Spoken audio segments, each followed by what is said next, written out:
Como lo habíamos prometido, tenemos este espacio dedicado especialmente a la historia de Malvinas, que hemos denominado Malvinas en primera persona. Tenemos que agradecer muchísimo la generosidad y la predisposición, le decía recién por línea privada, a nuestro entrevistado de hoy, general de división retirado, veterano de guerra de Malvinas, Carlos Alberto Quevedo.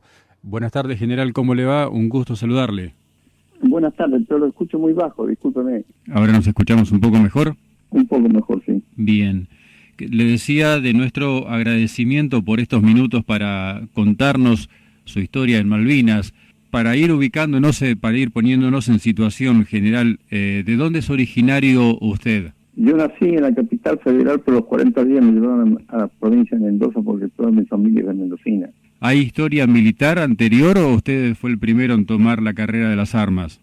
No, tuve un tío, un hermano de mi padre, oficial también. ¿También del ejército? Ejército. ¿En qué año ingresó al Colegio Militar de la Nación, general Quevedo? 1954. ¿Y es egresado de qué promoción? De la promoción 87 en 1967. Con el grado de teniente coronel lo encuentra el año 1982, ¿es así? Afirmativo. ¿En qué unidad estaba destinado en ese entonces? Jefe del grupo artillero transportado 4 residentes en la ciudad de Córdoba. La unidad con la que definitivamente fue trasladado a las islas y con la que estuvo combatiendo. ¿Cómo se entera del 2 de abril en su unidad? El 1 de abril a las 22 horas nos habíamos venido a reunirnos a todos los jefes de elementos de la brigada transportada 4 en el comando de la brigada para recibirlo al general comandante de la brigada que regresaba de Buenos Aires en una reunión de alto mando y nos traía la noticia de que estaba en desarrollo de la Operación Rosario. ¿A partir de qué momento usted se entera de que su unidad o parte de su unidad va a ser movilizada a Malvinas? Al día siguiente nos dijeron, esa misma noche nos dijeron que al día siguiente nos iban a dar las directivas porque en un principio la Brigada Transportada 4 preparó una fuerza de tarea y mi unidad debía dar un equipo de combate para la conformación de la misma. Cuando se refiere a un equipo de combate, ¿se refiere a una subunidad, a una batería? El equipo de combate sí es una subunidad, aproximadamente 120 hombres, con un jefe de batería, oficiales subalternos y suboficiales y soldados. ¿Los aprestos empiezan inmediatamente para el traslado? No, nos ordenan prepararnos y recibir instrucción de infantería. Y cuando fuéramos a partir, se nos iba a avisar con tiempo para prepararnos. Tenemos entendido que después no es simplemente esa unidad, esa batería que movilizan, sino que es movilizada gran parte de la unidad o prácticamente completa, ¿es así?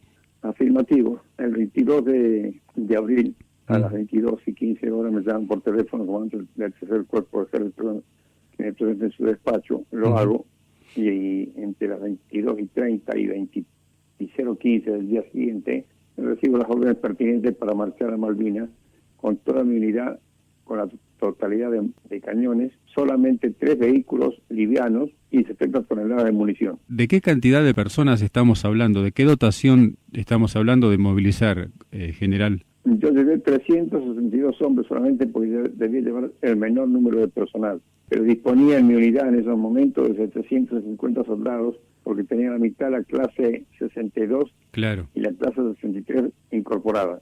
¿Y cuántas baterías de tiro? Una batería de comando y 3 baterías de tiro. ¿De cuántos cañones cada batería? Cada batería tiene 6 cañones. ¿Qué dotas? De 105. ¿El Otomelara? Otomelara con un alcance de 10 kilómetros, 200 metros. Claro, usted nos hablaba de una cantidad importante en kilos, también en toneladas de municiones, ¿verdad? 70 toneladas de munición. ¿Cómo se realiza el traslado de su unidad a Malvinas? ¿A través de qué medio? Bueno, a las 7:30 de la mañana, cuando llega la gente, que no les avisamos a nadie porque me quedé con el segundo jefe preparando todo lo que era el cuadro de organización, e impartir las órdenes a los jefes de batería con la premisa de que eligieran el mejor hombre y en lo posible voluntarios y que no dejen de llevar absolutamente nada de todo lo que sea necesario. ¿Y el traslado físico de la dotación cómo se realiza? Quiero puntualizar algo antes de eso, porque a las 11 de la mañana aproximadamente me avisan que había unos soldados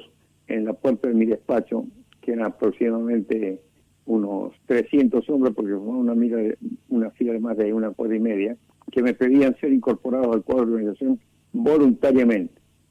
motivo por el cual debí de responderle que ya no era posible, porque estaba todo organizado con soldados voluntarios, por lo cual les agradecía su ofrecimiento de concurrir, lo cual demostraba su valentía y amor a la patria. Soldados de clases anteriores que habían pertenecido a la unidad. De las dos promociones. De las dos promociones. De la clase de 62 y clase de 63. Qué bárbaro.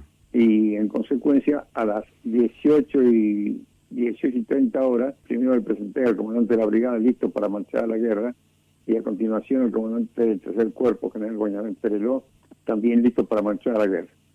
Ahí los saludados les expresaron palabras ambos comandantes, y quedamos a la espera de que a partir de las 20:30, con vehículos, camiones de la unidad, nos trasladamos la primera fracción, que fue un tercio de lo que mandamos a Malvinas, que fuimos a Pafa Franca a esperar los aviones que iban a llegar alrededor de las 22 horas. Ese fue el primer tramo de la movilización, así que fue en vuelo. ¿Fue vuelo directo a Malvinas o con escala en Patagonia, general? Cuando llegaron los aviones empezamos a cargarlos, con la gran sorpresa de que los jeeps, los largos que yo había preparado para llevar, no entraban en el avión, motivo por el cual debimos reemplazarlos por los cortos. Tuve que volver a mandarlos a buscar a la unidad. En definitiva, a las 4 de la mañana partió el primer contingente para Malvinas en forma directa a Comodoro Rivadavia. ¿Y el primer salto de la unidad a Malvinas, cuándo se produce? Me refiero al pase del continente a las islas. ¿Cuándo se produce la primera avanzada de su unidad hacia Malvinas? El día 23 a las 4 de la mañana. A continuación, ordeno que venga el segundo contingente, el otro tercio de los efectivos, y esperamos a las 3 de la tarde, 15 horas, partió el segundo grupo, el segundo vuelo, en el cual marché yo con ese segundo vuelo, porque el primero había ido a orden del segundo jefe. ¿Cómo fue la llegada al archipiélago? ¿Cómo fue la llegada al aeropuerto de Malvinas? Fuimos hasta Comodoro Rivadavia. Sí. El último contingente a orden del capitán Perandone arribó a Comodoro Rivadavia alrededor de las 19 horas. Y ahí nos dijeron que permaneciéramos en espera, que nos iban a avisar cuando íbamos a embarcar, que posiblemente sería el día 24 a primera hora. Así estuvimos en el aeropuerto esperando, pernoctamos ahí y esperamos ser embarcado, cosa que se concretó el día 24 a partir de las 18 horas aproximadamente, en 11 aviones que estaban preparados para el traslado de todo ese personal. Despegamos de Comodoro Rivadavia rumbo al aeropuerto de Malvinas. En el viaje ya estábamos por aterrizar en el aeropuerto de Puerto Argentino, Malvinas, sí. Cuando el piloto del avión en el cual yo viajaba nos avisa por parlante de que ese avión no iba a aterrizar porque un viento cruzado impedía su aterrizaje, motivo por el cual regresamos a Comodoro Rivadavia. Regreso a Comodoro Rivadavia, bajamos del avión a la espera de que pudiéramos volver a embarcar, y me encuentro con la novedad de un efectivo de aproximadamente 35 hombres que no habían alcanzado a embarcar con la masa a orden de la operación. En ese momento la operación era el capitán Perandone. Y ahí me entero de que se había producido la zona de exclusión. En esos aviones solo marchábamos los hombres, porque el material había sido embarcado a órdenes del subteniente Sanela. Únicamente podía marchar, una vez embarcado todo el material, un solo oficial de una directiva de la Armada. Al enterarme que se había producido la zona de exclusión, imparto las órdenes para el capitán Perandone para que haga regresar todo el material a Comodoro Rivadavia, y que a medida que impartían las órdenes iban a ser embarcados hacia Malvinas. Me embarco para nuevamente alrededor de la 1 de la mañana, un poco más de la 1 de la mañana, porque llegamos como a las 3:30 al aeropuerto de Puerto Argentino. Llego y me espera mi segundo jefe y me dice que la tropa había armado carpas y estaba toda descansando en el aeropuerto de Puerto Argentino. Me indica que me puedo alojar ahí en el hangar de Puerto Argentino, cosa que hago. Me acuesto con mi equipo de campaña. A la media hora tocan alerta roja. ¿Qué significa alerta roja? Que en un lapso de media hora se podrían producir cañoneos o bombardeos. Nos preparamos para tal efecto, pero afortunadamente no pasa nada, no cae ningún proyectil en nuestra proximidad. A la mañana siguiente me voy fui a Puerto Argentino, a la ciudad de Puerto Argentino, a hacerme la presentación al comandante de la brigada a la cual yo iba agregada, que era el general Parada, y le informo la situación de mi unidad y me imparte la orden de que nuestra unidad iba a actuar en la Gran Malvina, con dos baterías en Puerto Howard y una batería en Bahía Fox. Debía permanecer en el aeropuerto, en las aviaciones del Puerto Argentino, para cuando llegara la orden de embarcar, así eso se produciría. Terminado de impartirme las órdenes, le solicito al comandante de que me autorice a retirarme 1,5 kilómetros, 2 kilómetros de Puerto Argentino, en razón de que estaba desembarcando toda la Brigada 3 y el aeropuerto de Puerto Argentino estaba muy conglomerado de efectivos de tropas. No estaba muy convencido, pero después de cruzar algunos fundamentos, me autoriza así hacerlo. Una vez que nos desplazamos unos 2 kilómetros, entramos en posición por cualquier eventualidad. Después de eso, estuvo acertada mi solicitud de alejarme de Puerto Argentino, el aeropuerto de Puerto Argentino, porque si eso fue el 25-26 de abril, el 1 de mayo el bombardeo fue sobre el aeropuerto de Puerto Argentino. Exactamente. Y el día 6 me ordenan al general Balsa, que estaba ya instalado con su grupo de artillería en la localidad de Puerto Argentino, que reconozca una posición hacia el oeste de la ciudad de Puerto Argentino para cubrir el posible ataque que vendría del oeste. Eso para el grupo Artillería 3, que era comandado por el entonces Teniente Coronel Balsa, y ustedes estarían en situación similar. Y el ustedes día 7 empezamos el desplazamiento con unos camiones que me facilitaron para hacerlo, pero la masa fuimos caminando y lo que utilizó los camiones fue para trasladar, para enganchar las piezas y ir hasta la nueva posición. Ahí el día 7 se emplazaron las piezas, pero ya era tarde y solo hubo tiempo para armar carpas y para empezar a pernotar. Bien. Pero a las 8:30 de ese día ya habíamos racionado, cuando cae sobre nosotros una bengala que tardó como media hora en caer y nos iluminó y empezó un bombardeo, un cañoneo de fragatas en forma ininterrumpida que tiraban, nos contábamos a los proyectiles. Llegamos a contar en forma sucesiva 1, 2, 3, 16, 17, 18 proyectiles que caían simultáneamente. Duró aproximadamente una hora ese cañoneo y nosotros nos refugiamos en una altura cerca de Zapper Hill, donde había piedras quebradas de una altura de aproximadamente 50 metros, y fue lo que nos protegió de ese cañoneo y tuvimos la suerte de no recibir ninguna bala. Terminado el cañoneo, bajan a las carpas donde se habían preparado y muchas de ellas fueron perforadas por los proyectiles que nos tiraron a los efectivos nuestros, pero sin herir a nadie. Realmente sí agujerearon las carpas. Que si nos hubiéramos quedado abajo, seguramente hubiéramos tenido heridos. El cañoneo de las fragatas a las posiciones de ustedes fue una cuestión de noche tras noche y por espacios largos de tiempo, ¿verdad? Bueno, a partir de ahí todos los días habían cañoneos, que unas veces que nos caían nosotros y otros en otros sectores de lo que era Puerto Argentino, desde Dos Hermanas hasta el aeropuerto. Tremendo para el espíritu de la tropa, ¿no? La tropa estaba muy preparada, con mucho entusiasmo, y no sufrió lo más mínimo. Bien. Ahí empezó la preparación de la posición. Los reglamentos de artillería dicen que debe hacerse una excavación en el suelo para poner la posición y unas excavaciones en el suelo para la munición y para el personal. Empezamos a hacerlo y con tal mala suerte que a la noche siguiente, a la segunda noche, llovió y todo lo que habíamos preparado para cavar en el suelo estaba totalmente anegado no por la cantidad de lluvia, sino por la poca lluvia que caía de forma muy despacio, pero la humedad del terreno, que se anegara todo lo que habíamos preparado bajo tierra. Eso fue durante la noche. Al levantarnos, tomó conocimiento de la situación, y como yo había recorrido ya Puerto Argentino, y hasta el inicio de la guerra, el combustible que se usaba en la isla Malvinas era provisto por YPF, que lo transportaba hasta a Puerto Argentino en tambores de 200 litros.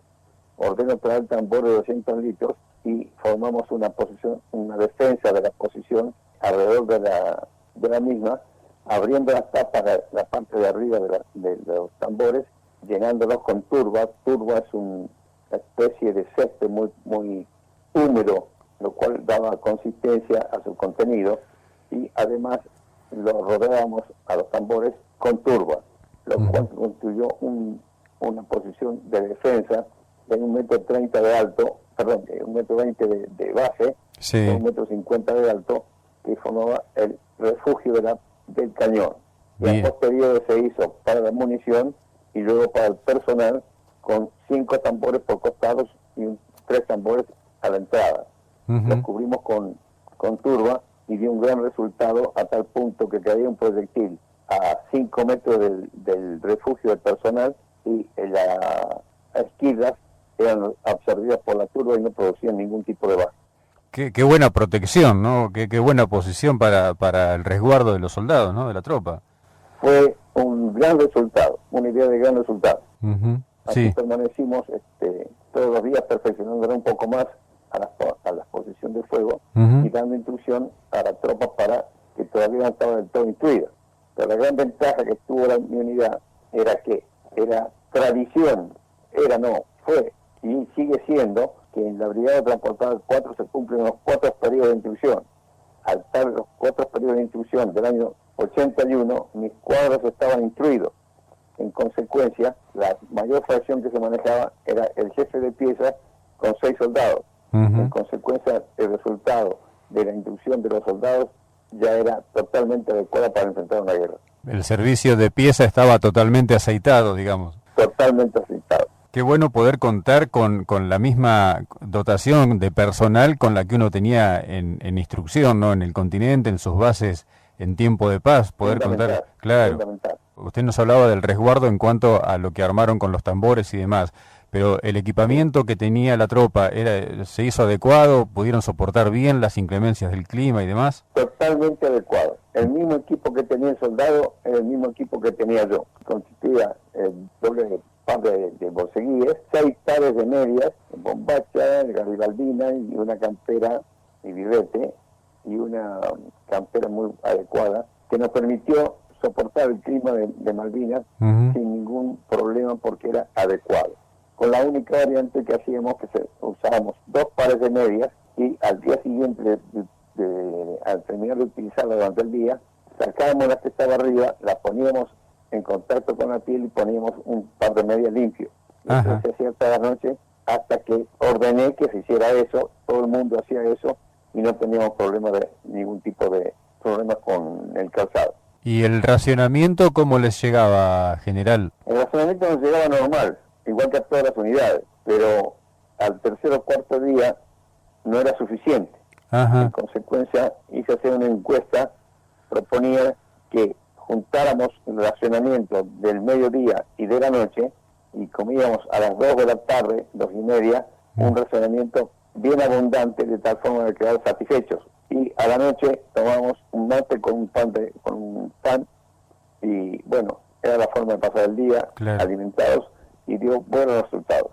Volviendo a las acciones en sí, más allá de lo que fue el cañoneo naval, ¿cuándo empieza su unidad a desempeñarse como artillería de campaña? ¿Cuándo tienen, digamos, entre comillas, su bautismo de fuego? El día aproximadamente, creo que fue el día 18 de mayo, me ordenan mandar una batería, que fue la batería a Pradera del Ganso.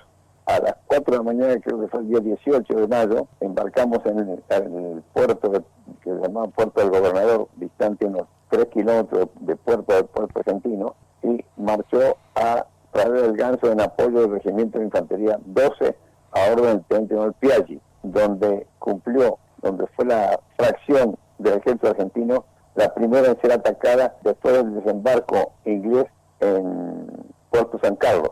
En razón de que era la fracción del ejército argentino más próxima a ellos, primero atacaron esa posición y después que la neutralizaron, iniciaron un ataque que empezó el día 10 de junio con un cañoneo, un ataque nocturno, que fue la gran sorpresa y la gran diferencia, se notó la gran diferencia del armamento y equipo de armamento con que contaban los ingleses con respecto a nosotros.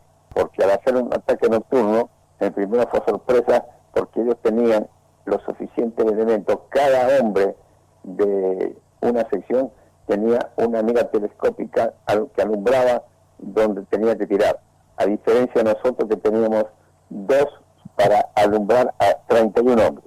Ellos tenían la diferencia de que tenían 1 cada uno. Esos combates ya entrados el mes de junio, cuentan por ahí en las historias de su unidad que el combate de la noche del 11 fue el mayor combate que tuvo que sostener el Grupo Artillería Transportado 4, ¿no? Afirmativo, pero debo puntualizar que por desgracia el día 10 de junio, perdón, voy a hacer una asimilación. Primero, la posición de fuego nuestra fue rodeada por los 13 puestos alrededor de lo que ocupábamos nosotros, donde entraban los soldados con sus refugios, igual que los refugios de cada una de las piezas, 2 hombres por puesto, para que no tuvieran miedo, se apoyaron en sí, y esa noche el primer disparo cayó sobre la pieza, o sea, el puesto número 5, y el segundo cayó sobre el puesto 3, con tan mala suerte que en esa oportunidad lo agarra al soldado Vallejo, que es el primer hombre que muere, y el segundo, en el puesto 3, al soldado Romero. Fueron las dos primeras víctimas, que afortunadamente hasta el último día de combate son las únicas víctimas, el soldado Vallejo y el soldado Romero, porque el último se produce el día 14 a las 6 de la mañana aproximadamente, cuando estaba trayendo munición para abastecer a la única pieza que quedaba en servicio. La noche del 11 combatimos toda la noche desde aproximadamente 10 de la noche hasta las 9 de la mañana permanentemente. ¿Es real que tiraban con una cadencia de fuego que era prácticamente imposible de sostener ustedes, que por ahí hasta superaba la expectativa de armado del Lotomelara? Era en función, habíamos armado el comando del ejército, tirar en función a los requerimientos de los efectivos que estaban en primera línea. Claro, debemos contarle a la audiencia que la artillería, en la gran mayoría de los casos, tira respondiendo a la tropa de infantería o las tropas desplegadas en primera línea para tratar de sostener una posición o, en todo caso, proteger un repliegue, ¿verdad? En la posición que estábamos ocupando nosotros, una posición defensiva, sí, era para cuando veían donde venía el ataque enemigo, apoyar el fuego de infantería, ser apoyado por la artillería. Lo que motivó, como estaba todo el frente de lo que era Dos Hermanas y lo que era el regimiento 7, que estaba más hacia el norte, todo era un frente de aproximadamente unos 8 kilómetros que había que cubrirlo con artillería. Y mi unidad era la que estaba más próxima para efectuar ese apoyo. Y ya te había llegado la artillería inglesa, porque en un principio eran las fragatas y los Harriers, y después se agregó la artillería de campaña inglesa, que tenía un alcance de 16 kilómetros contra los 10 kilómetros, 200 metros de nuestra artillería. Era difícil de sostener la situación de contraartillería, de fuego de contraartillería en ese caso, ¿no? Bueno, era realmente una guerra. Claro. Muy difícil de explicar porque solamente se puede explicar viviéndola. Hay muchos detalles de por medio. La primera medida que tomé fue modificar la forma de comer. Comíamos un solo plato fuerte. Otra cosa, todos los días a las 4 de la tarde, hacia la formación de la tarde, le informaba a toda la gente que estaba a mis órdenes de la situación que estaba viviendo el ejército argentino en toda la isla. Y los avances de los ingleses, con sus novedades de ser atacados por la Fuerza Aérea Argentina, que tuvo un brillante desempeño con los pilotos de la Fuerza Aérea, que es reconocido por todo el mundo como brillantes y valientes, con la diferencia de aviones que tenía nuestra Fuerza Aérea con respecto a la que disponía la Fuerza Aérea Inglesa. Volviendo a las acciones, general, usted en un momento mencionó de la última pieza, el abastecimiento de la última pieza que quedó, que es un hecho destacado realmente, esa última pieza del Grupo Artillería Aerotransportado 4. Bueno, queda una única pieza en condiciones de ser tirada, porque teníamos otras piezas que podían ser tiradas, pero el terreno era tan tan húmedo, tan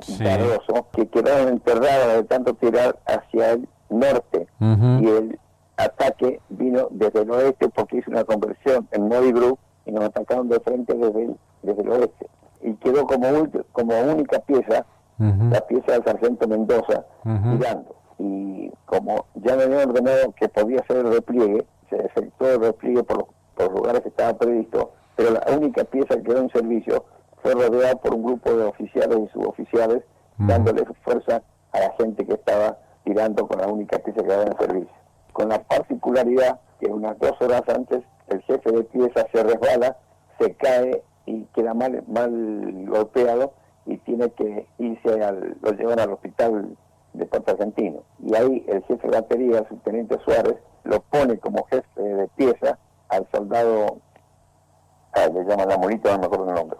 Y ya se están bien en ese puesto, y cuando ven que se acerca uno de los suboficiales que estaba rodeando la pieza, un cabo primero, le dice: mi subteniente, ¿quiere que ocupe el puesto del sargento Mendoza?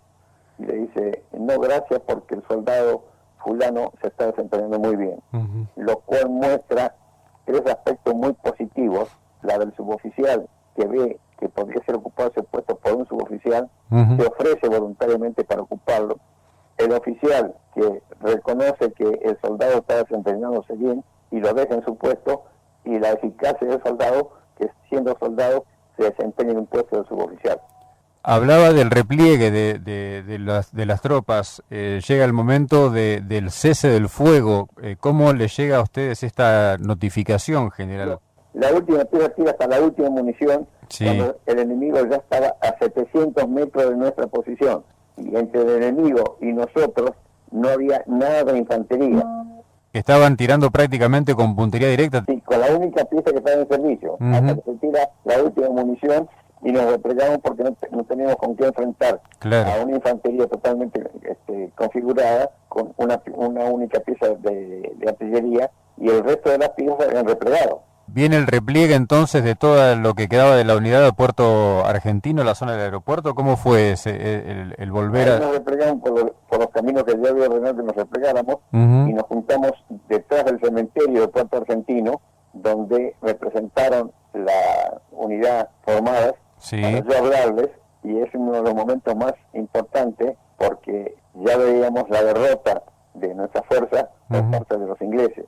Y me presentan las baterías con los soldados con cabizbajos, con los hombros bajos, y es cuando no sé qué fue lo que dije, me iluminó Dios, les hablé lo que significaba el desempeño de la artillería en esta batalla, y es cuando levantan pecho, levantan la cabeza y se ponen orgullosos de haber cumplido con su misión. Su orgullo que nos mantiene hoy unidos, que es una cosa posterior a terminada la guerra, que se inicia. No sé si usted quiere que siga hablando de esto, que es muy importante. Sí, por supuesto. Nos hacen ir detrás del cementerio, a El Salvo, hacemos noche, y a la mañana siguiente los ingleses nos hacen marchar al aeropuerto de Puerto Argentino, donde pernoctamos en lo que teníamos, al aire libre algunos, y a la mañana siguiente nos ordenan marchar sobre Puerto Argentino para ser embarcados en barcos que nos traerían al continente.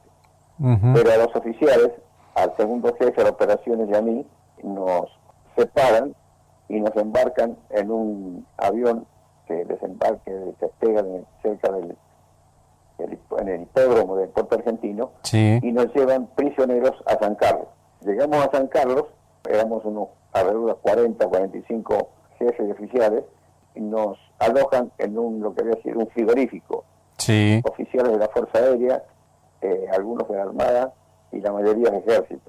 Y ahí permanecemos prisioneros en ese edificio. Pero a mí personalmente, al 4º día, el día 20 de junio, me evacúa la Cruz Roja por un problema de salud que yo tenía. A 3 oficiales más y a mí.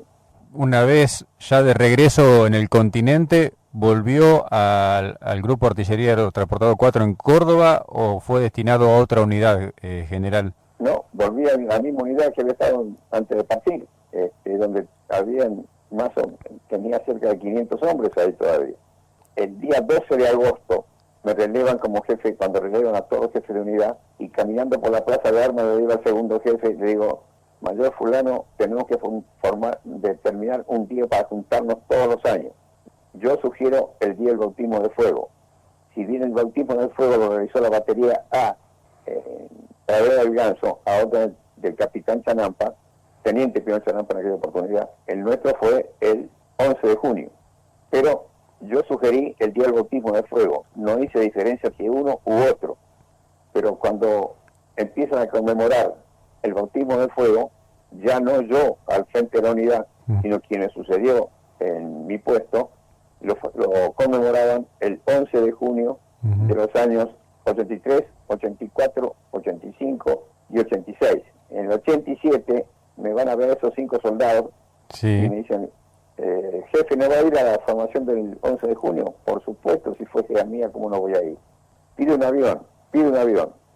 Me prometen un avión para el día siguiente en el sector militar del aeropuerto de Buenos Aires, y cuando llega el avión, eran para 12 plazas, y los soldados y yo, que los acompañaba, éramos en total 18. En consecuencia, 6 se quedaron sin viajar, pero apareció una tarjeta de crédito y pudimos sacar pasajes para los 6 que querían viajar, y viajaron en la línea, llegaron a Córdoba y se incorporaron al total.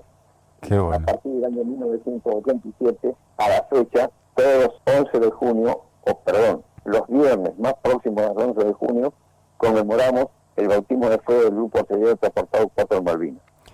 Y al principio fuimos 17 soldados y yo 18. Al año siguiente se incrementó el número, al año siguiente ya fueron los padres, los hermanos, luego las madres, siguieron los años, se incorporaron las novias, los hijos, y ahora me presentan los nietos, con un entusiasmo que ha dado en calificarse la familia del Grupo de Artillería Transportado 4 en Malvinas. Que conmemoramos el día viernes la formación oficial para todas las autoridades y demás, y el día sábado siguiente almorzamos únicamente los integrantes de oficiales, suboficiales y soldados con sus respectivas familias.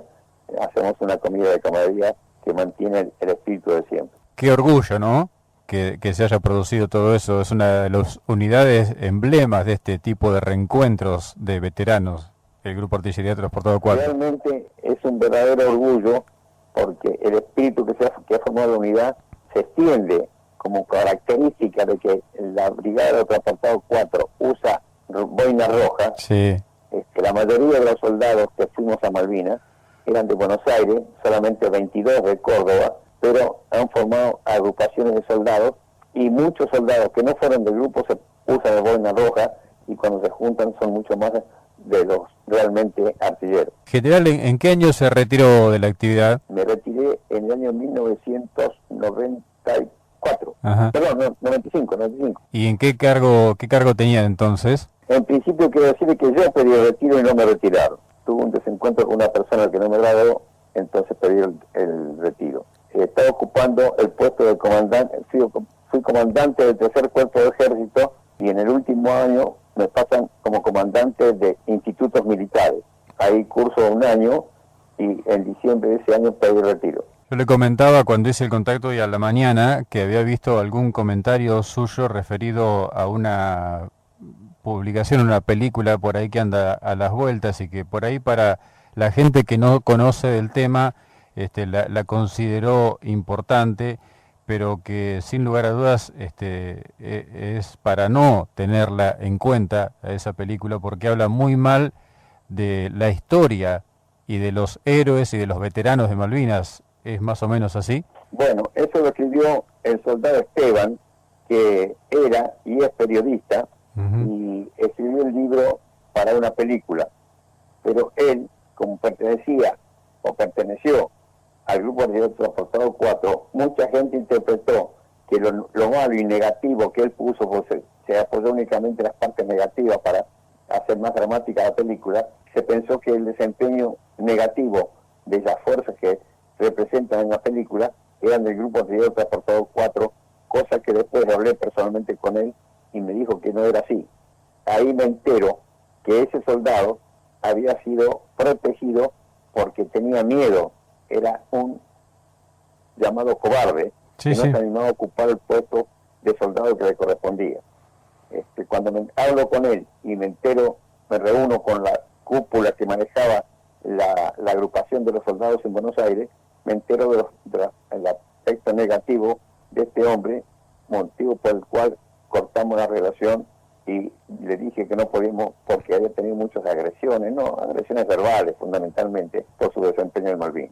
Y hoy no lo admiten en el grupo tradicional y orgullo del grupo de transportado 4. General Carlos Quevedo, general retirado del ejército argentino, teniente coronel, jefe del grupo Artillería Transportado 4 en Malvinas, muchísimas gracias por estos minutos, muchas gracias por su testimonio, muchas gracias por el aporte que ha hecho usted y su unidad y la fuerza a nuestra historia.